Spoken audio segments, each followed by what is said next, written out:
क्या कचरे का एक पहाड़ सोने की खान हो सकता है? ये एक ऐसा सवाल है जो साधारण सोच को आप कह सकते हैं उलझा देता है। लेकिन एक रणनीतिकार के लिए ये एक सवाल नहीं, ये एक नक्शा है, एक छिपे हुए खजाने का। अब ध्यान दीजिए, जहां ज्यादातर लोग सिर्फ एक एनवायरमेंटल प्रॉब्लम देखते हैं, वहीं एक सच्चा स्ट्रैटेजिस्ट कच्चे माल का एक बहुत बड़ा, एक अनटैप्ड सोर्स देखता है।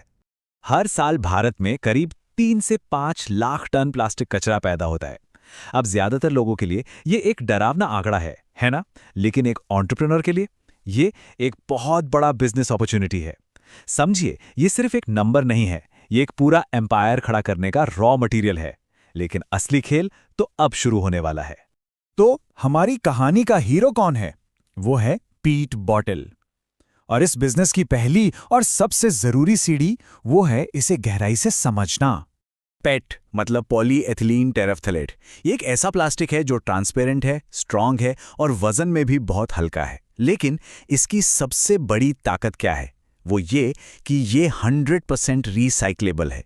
और ये एक ऐसी खूबी है जिसे अक्सर लोग ओवरलुक कर देते हैं। पर यही आपके प्रॉफिट की असली बुनियाद है। देखिए, एक बेकार बोतल सिर्फ कचरा नहीं है। अगर प्रोसेस सही हो तो यही बोतल टी शर्ट के लिए फाइबर बन सकती है, कालीन बन सकती है, इंडस्ट्रियल स्ट्रैप्स बन सकती है, और तो और फ्यूचर में नई बोतलें बनाने का सोर्स भी बन सकती है। तो ये सिर्फ रिसाइकलिंग नहीं है, ये है वैल्यू ट्रांसफॉर्मेशन, मूल्य का परिवर्तन। और यहीं से असली कहानी शुरू होती है। अब ये जो मार्केट है, ये एक भूल भुलैया जैसा लग सकता है। पॉलिसीज हैं, सप्लाई चेन्स हैं, काफी कॉम्प्लिकेटेड लगता है। लेकिन जिसके पास नक्शा हो उसे रास्ता मिल ही जाता है। तो चलिए इस नक्शे को समझते हैं। मार्केट में इसकी डिमांड बहुत ज्यादा है। आप देखिए, यूरोप और अमेरिका में 25% रिसाइकिल प्लास्टिक का इस्तेमाल करना मैंडेटरी है। और भारत भी इसी रास्ते पर तेजी से आगे बढ़ रहा है। और यही वो क्रूशियल पॉइंट है जिसे नए एंटरप्रेन्योर्स समझ नहीं पाते। डिमांड पहले से मौजूद है और ये लगातार बढ़ रही है।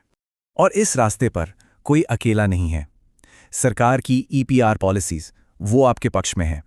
कबाड़ी वाले, व्यापारी, एग्रीगेटर्स, एनजीओज, ये पूरी की पूरी रिवर्स सप्लाई चेन आपके लिए रॉ मटेरियल इकट्ठा करने को तैयार बैठी है।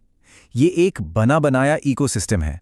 और ये वो मोड़ है जिसे अक्सर लोग नजरअंदाज कर देते हैं। तो चलिए अब बात करते हैं उस ब्लूप्रिंट की जो कचरे को दौलत में बदलता है। यह 7 स्टेप प्रोसेस ही आपकी सफलता की असली चाबी है। प्रोसेस देखा जाए तो काफी सीधा और क्लियर है। पहला स्टेप सिर्फ और सिर्फ पेट बोतलों की सॉर्सिंग और सॉर्टिंग करना।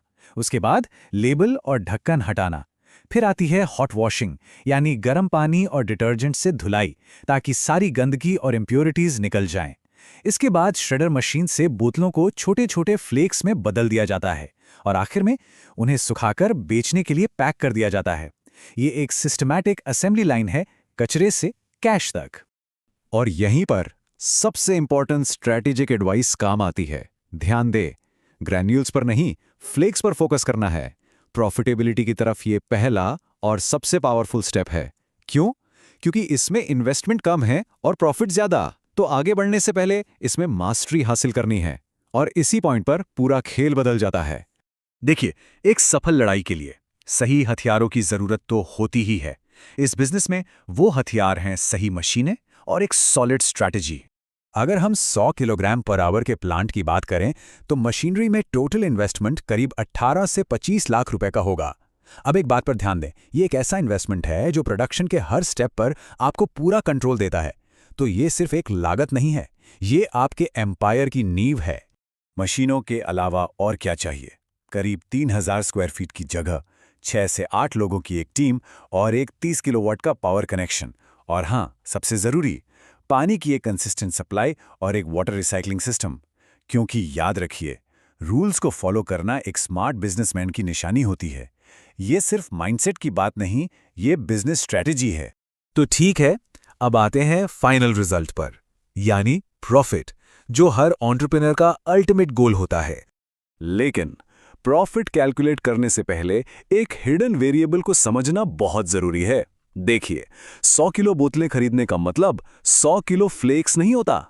ढक्कन, लेबल, गंदगी, इन सब की वजह से करीब 15% का मटेरियल लॉस होता है। मतलब 100 किलो इनपुट डालने पर आपको सिर्फ 85 किलो आउटपुट मिलेगा। ये वो कैलकुलेशन है जिसे एक्सपर्ट्स कभी नहीं भूलते। तो एक महीने में 25 टन मटेरियल प्रोसेस करने के लिए आपका टोटल ऑपरेशनल कॉस्ट आएगा लगभग 9 लाख रुपए। इसमें आपका रॉ मटेरियल, टीम की सैलरी और बाकी सारे जरूरी खर्चे सब शामिल हैं। अच्छा, अब आते हैं रेवेन्यू पर। आपका 25 टन का इनपुट 15% लॉस के बाद आपको देगा करीब 21 टन फ्लेक्स का आउटपुट। अब अगर हम 60 रुपए पर केजी का एक एवरेज सेलिंग प्राइस मान लें तो आपकी मंथली इनकम होगी 12,75,000 रुपए। तो अब देखते हैं कि इन नंबर्स का फाइनल रिजल्ट क्या निकलता है, मतलब नेट प्रॉफिट। तो 12,75,000 की इनकम में से जब आप 9 लाख का खर्च घटाते हैं तो आपका मंथली नेट प्रॉफिट बनता है 4,25,000 रुपए। और ये सिर्फ 100 किलोग्राम पर आवर के प्लांट से है। सोचिए, अगर कैपेसिटी डबल कर दी जाए तो ये प्रॉफिट भी डबल हो सकता है। तो इस पूरी कहानी से 3 कोर लेसन्स क्या मिलते हैं। पहला, हर प्रॉब्लम में अपॉर्चुनिटी देखना सीखिए। दूसरा, बड़े और कॉम्प्लेक्स स्टेप्स लेने से पहले सिंपल प्रोसेस में मास्टरी हासिल कीजिए। और तीसरा, अपने बिजनेस के हर एक नंबर को गहराई से समझिए। याद रखिए, ये सिर्फ एक बिजनेस प्लान नहीं है, ये एक पावरफुल लेसन है जो आपके एंटरप्रेन्योरियल माइंडसेट को पूरी तरह बदल सकता है। ऐसे ही बिजनेस एनिमे के स्टडीज के लिए सब्सक्राइब करें। अगली बार आप कौन सी कंपनी की कहानी का ब्रेकडाउन चाहते हैं, नीचे कमेंट्स में बताएं।